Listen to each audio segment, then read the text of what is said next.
दूर से कन्हैया देख रहे हैं नंदगाम के।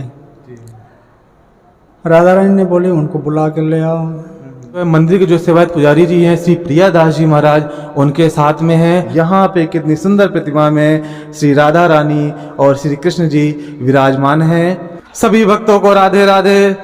श्री राधा रानी के स्थान में गहवर वन में एक सुंदर पावन स्थान है। आज मैं उसी के आप लोगों को दर्शन कराने वाला हूँ। जी हाँ, ऐसा ही सुंदर पावन स्थान जो अपने आप में अद्भुत है। ब्रज 84 कोस परिक्रमा मार्ग पर स्थित ये ऐसा पावन स्थान है, उसी को मैं आपको दर्शन कराऊंगा। जी पहुंच चुके हैं हम। श्री गहवर वन बिहारी जी का ये मंदिर है और ये राधा सरोवर के पास में ही ये स्थित है। उसी मंदिर पे हैं हम लोग। अब हम जो है चलते हैं इस मंदिर में और जो यहाँ के जो रमण बिहारी हैं उनका सुंदर प्रतिमा के मैं आपको दर्शन कराऊंगा और साथ ही साथ यहाँ के जो पुजारी जी हैं उनसे भी हम लोग बात करेंगे कि यहाँ पे जो रमण बिहारी जी विराजमान हैं उनकी क्या प्रतिमा, क्या राज है यहाँ पे, और जो गहवर बिहारी जी हैं वो यहाँ पे किस रूप में विराजमान हैं, वो सारी चीज़ें मैं आपको इस वीडियो के माध्यम से बताऊंगा। तो आप लोग वीडियो के अंत तक बने रहें और जो लोग पहली बार चैनल पे हो चैनल को लाइक करें, सब्सक्राइब करें और ज़्यादा से ज़्यादा वीडियो को शेयर करें। और ये यहाँ पे कितनी सुंदर प्रतिमा में श्री राधा रानी और श्री कृष्ण जी विराजमान हैं और उनके दाहिने श्री विशाखा जी और बाएं में श्री ललिता जी भी विराजमान है। सुंदर कितना प्रतिमा का आप लोग दर्शन कर रहे हैं। श्री गहवर वन बिहारी जी हैं। इन्हीं बिहारी जी की कृपा से यहाँ पे सब लोग प्रेम का भाव सबके मन में उमड़ता है। तो अब हम जो है चलते हैं यहाँ के जो मेन पुजारी जी हैं उनसे भी हम लोग बात करते हैं और जानते हैं कि जो श्री गहवर बिहारी जी हैं वो किस रूप में यहाँ पे विराजमान हैं। जी हाँ, चलिए अब चलते हैं और उनसे हम लोग बात करते हैं महाराज जी से। तो अब हम जो है मंदिर के जो सेवायत पुजारी जी हैं श्री प्रिया दास जी महाराज उनके साथ में हैं और हम जानते हैं कि श्री गहवर वन बिहारी जी है उनकी यहाँ पे प्रतिमा की स्थापना कैसे हुई है। महाराज जी राधे राधे। श्री राधे श्याम। यहाँ नित्य प्रति राधा रानी खेलने आती हैं। राधा रानी की ये निकुंज भूमि है। निकुंज यहाँ बहुत घना वन था और अब तो जैसे जैसे आबादी बढ़ते गए वैसे वैसे निकुंज खत्म होता गया। यहाँ राधा रानी नित्य प्रति खेलने आती हैं सखियों के संग में और नंदगाम से ठाकुर जी अपना गैया लेकर के ग्वाल बालों को लेकर के गैया चराते हुए आते हैं। राधा रानी अपने सखियों के संग में यहाँ खेलती हैं तो दूर से कन्हैया छुप छुप के देखते हैं। एक दिन अचानक सखियों ने देख लिया कि कन्हैया दूर से देख रहे हैं तो राधा रानी से प्रार्थना किया कि किशोरी जी आपको दूर से कन्हैया देख रहे हैं नंदगाम के। राधा रानी ने बोली उनको बुला के ले आओ। तो सखियां चली गईं, बुला के ले आए, बैठे, बातचीत किए। बातचीत करते करते काफ़ी समय हो गया। गैया को लेकर के नंदगाम जाना है करने में कृष्ण भगवान को और राधा रानी को भी अपना महल जाना है बरसाना। जाते जाते राधा रानी ने बोली कि कल आपके ग्वाल बाल जो भी खाने के लिए लाएंगे वो यहीं लाएंगे गहवर वन में और हमारे सखियां भी लाएंगी।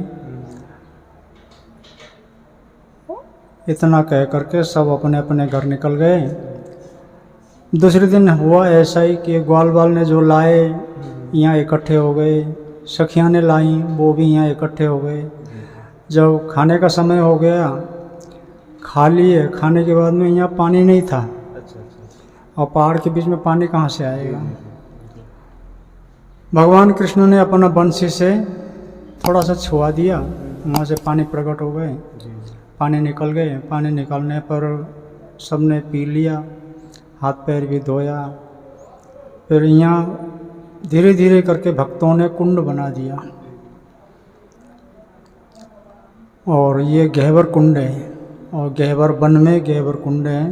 काफ़ी गहरा था ये, स्वतः ही मतलब पानी निकलता यहाँ पर, एकदम स्वच्छ पानी था। 40 साल पहले इतना निर्मल पानी था यहाँ पर कि सभी यात्री लोग यहीं आकर के पानी पीते थे। इतना निर्मल पानी था, नीचे सुई भी गिर जाए तो सुई दिख जाए। अब धीरे धीरे जैसे नीचे जो गहराई था यहाँ पर कुछ दुर्घटना हुआ कि 4-5 जने लोग पधार गए, डूब गए। इस वजह से नीचे पाट दिए, बंद कर दिए, जो स्रोत था उसको बंद कर दिए, तो वर्षा के पानी से भरा रहता है। निकुंज लीला की बहुत से कहानियाँ हैं, मेरे को नहीं आता इतना। सुना था बड़े बड़ों बुजुर्गों से सुना था, पर इतना ध्यान भी नहीं है, याद भी नहीं है, दिमाग कमजोर है। तो ऐसी लीला है यहाँ की। महाराज जी, हमारे भक्तों को जो है एक और कोई छोटी सी लीला जो हमारे गैवन वन बिहारी जी ने श्री राधा रानी के साथ में की होंगी, उससे भी आप बताइए, क्योंकि यहाँ की जितनी भी कहानियाँ हैं, इतना उसमें प्रेम है, इतना माधुर्य है कि श्री राधा रानी और जब श्री कृष्ण का हम लोग जब भी प्रेम मंगल सुनते हैं तो आंखें भर आती हैं, मन गदगद हो जाता है। तो ऐसे कोई एक भक्त को हमारी कोई और यहाँ पे बताइए कि इस गैवर में ऐसे और क्या लीलाएं हुई हैं जिससे जो है भक्त लोग जान पाए। गैवर वन में राधा रानी खेलती रहती हैं बराबर, अभी भी खेलती हैं। हम लोग चर्मचक्षु से देख नहीं पाते हैं क्योंकि कलयुग के जीव हैं। सुना हूँ बुजुर्गों से कि यहाँ पर राधा रानी खेलते खेलते खेल रही थी, अचानक मतलब दुर्वासा ऋषि आ गए घूमते घामते। राधा रानी वो मिट्टी के वो खिलौना बना करके खेल रही थी, और खेलते खेलते अब दुर्वासा ऋषि ने देखा कि बड़े राजघराने के वृषभान बाबा की बेटी यहाँ मिट्टी में खेल रही हैं। उनको आश्चर्य हुआ, इतना बड़े घर की बेटी होकर के दुर्गा क्या मिट्टी में खेल रही हैं। उनको पता नहीं कि ये ब्रजभूमि है, राधा रानी की रज है, कण कण में राधा रानी है, कण कण में भगवान कृष्ण है। तो पीछे खड़े हो गए दुर्वासा ऋषि, अचानक मुड़ के देखा राधा रानी ने, छोटी उम्र है, आओ दुर्वासा जी महाराज आ जाओ, बैठो करके एक जो मिट्टी का पट्टा बनाते हैं, पीड़ा बच्चे लोग खेलते हैं, ऐसे बना करके सरका दिया। तो दुर्वासा जी अब सोच रहे हैं कि मिट्टी के ये खिलौना में मैं बैठूंगा टूट जाएगा, हंसी होगी। धीरे से पैर रखा, कुछ नहीं हो रहा है, तो खड़े हो गए। फिर राधा रानी ने बोली कि बैठिए ना, तो ऋषि जी बैठ गए तो जो खिलौना बनाए हुए थे, पूड़ी है, खीर है, दाल है, सब्जी है, चावल है, ये सब मिट्टी के थाली में परोस करके सामने रख दिए, पानी का गिलास है।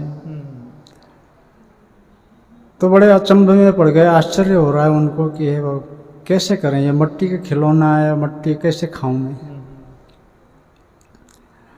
और राधा रानी देख रही है क्या करते हैं दुर्वासा ऋषि, और उनके देखते देखते फिर थोड़ा सा एक टुकड़ा लेकर के मुंह में डाला, डालते वो स्वाद आया न कभी उनने खाए थे न खाने को मिलेगा। इतना अद्भुत स्वाद, दिव्य स्वाद मिला उनको। खाए पिए, खाने के बाद में उनको आशीर्वाद दे करके फिर वो अपने रास्ता निकल गए। धीरे धीरे घूमने निकले थे, घूम रहे हैं। ये लीला भी है। और जैसे राधा रानी खेल रही थी, एक दिन अचानक भगवान कृष्ण भी आए, आकर के संग में घूम रहे थे, डोल रहे थे, और हाथों की जो मुद्री है, क्या कहते हैं, अंगूठी को धीरे से निकाल लिया। उनको राधा रानी को पता ही नहीं है।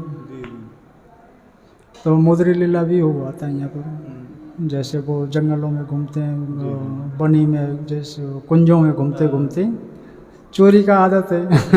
एक लीला करना है उनको, क्या चोरी क्या करना है, लीला करना है। फिर शाम हो गया, अपने अपने घर चले गए। वहाँ जाकर के सखियों ने जैसे वस्त्र उतारा, तो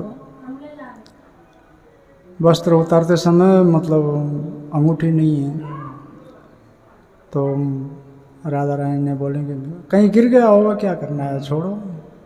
नहीं छोड़ेंगे कैसे, आपके संग में कन्हैया घूम रहा था, उसने ले लिए। फिर दूसरे दिन आओ अंगूठी को फेंट में बांध के आए थे वो कमर में, तो खुलवा करके उनने ले लिया। ये सब काफ़ी बहुत से लीलाएं हैं महाराज, क्या बखान करें ठाकुर जी की। जी हाँ जी हाँ, बहुत ऐसा सुंदर पावन स्थान के आप लोग दर्शन कर रहे हैं जहाँ पे जो श्री राधा रानी की जो क्रीड़ा स्थली मानी जाती है। ऐसी अनेकों ऐसी लीलाएं हैं जिसका वर्णन करते ही या सुनते या कहते आंखें भर आती है, मन गदगद हो जाता है। लेकिन वो लीलाएं आज भी यहाँ पे सूक्ष्म रूप से विद्यमान हैं। हम अपनी इन चक्षु आंखों से नहीं देख पाते, लेकिन अभी भी जो मुनि लोग हैं वो ध्यान करके देखते हैं तो अभी भी ऐसी लीलाएं उनके आंखों में, उनके मन में, उनके हृदय पट पर अभी वो चीज चित्रित हो जाती है। तो ऐसा सुंदर ये गहवर वन का ये क्षेत्र है जिसके आप लोग दर्शन कर रहे हैं। तो हमारी राधा रानी और जो गहवर वन बिहारी जी हैं उनके आप लोग दर्शन कीजिए और अपने जीवन को धन्य कीजिए।